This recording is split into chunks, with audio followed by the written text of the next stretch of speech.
Hey, with big situations like we're experiencing now, and certain events that happen during your life, I think it's really important post, even during, to look at the lessons that you learn from that situation. So think about thinking about the things that you did well and that you coped really well with, and give yourself a pat on the back so you can put them in the bank and in the toolbox so you can use those going forward.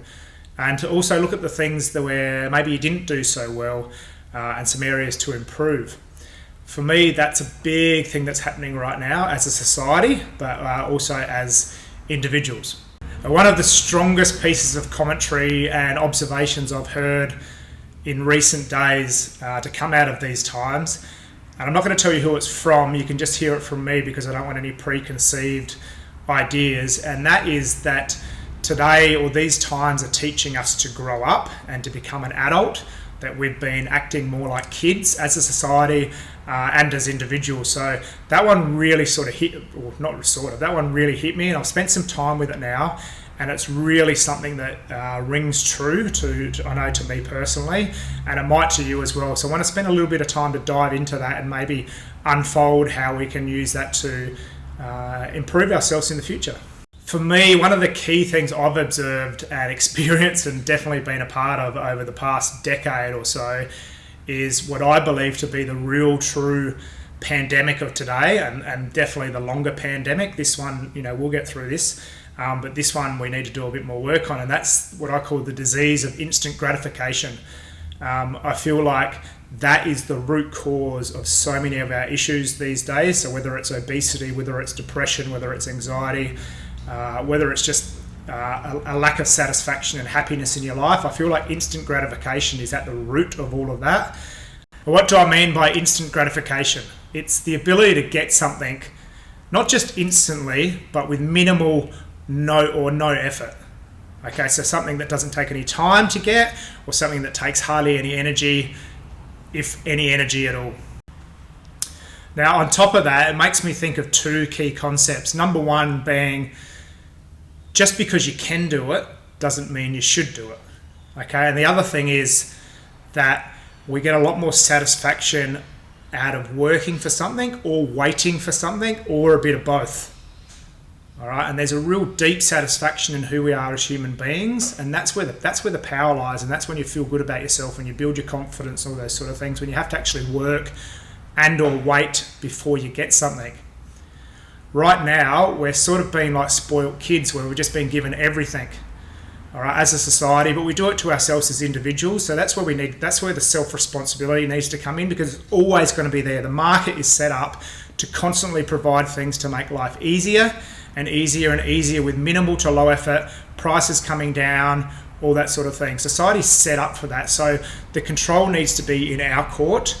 Otherwise, we're going to continually be swamped by that. And you can say, yeah, great, I can flick the thing on and watch my Netflix and get my pizza and all that sort of stuff. But how does that play out? It plays out in all the things where, a lot of us are experiencing as a society these days: obesity, depression, anxiety, and just a lackluster or a lack of satisfaction with our lives.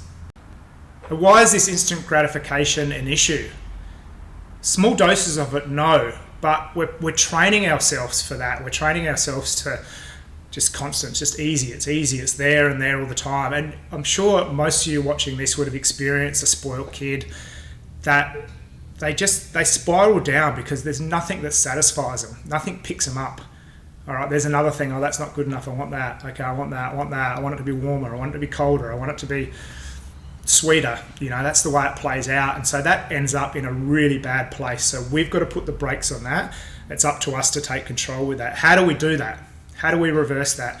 I think it starts with small steps, and this might sound really trivial and stupid, but if you've got a show that you binge watch on Netflix or Stan or whatever you watch, or you download stuff, space it out. Watch it on Mondays. Set yourself, okay, I'm going to watch one episode this Monday, one episode next Monday, one episode the next Monday. Watch how much you look forward to it. Watch how much you appreciate it a lot more. And you can make it a ritual. You make it a thing that you look forward to on that Monday. Okay, I've got through my day.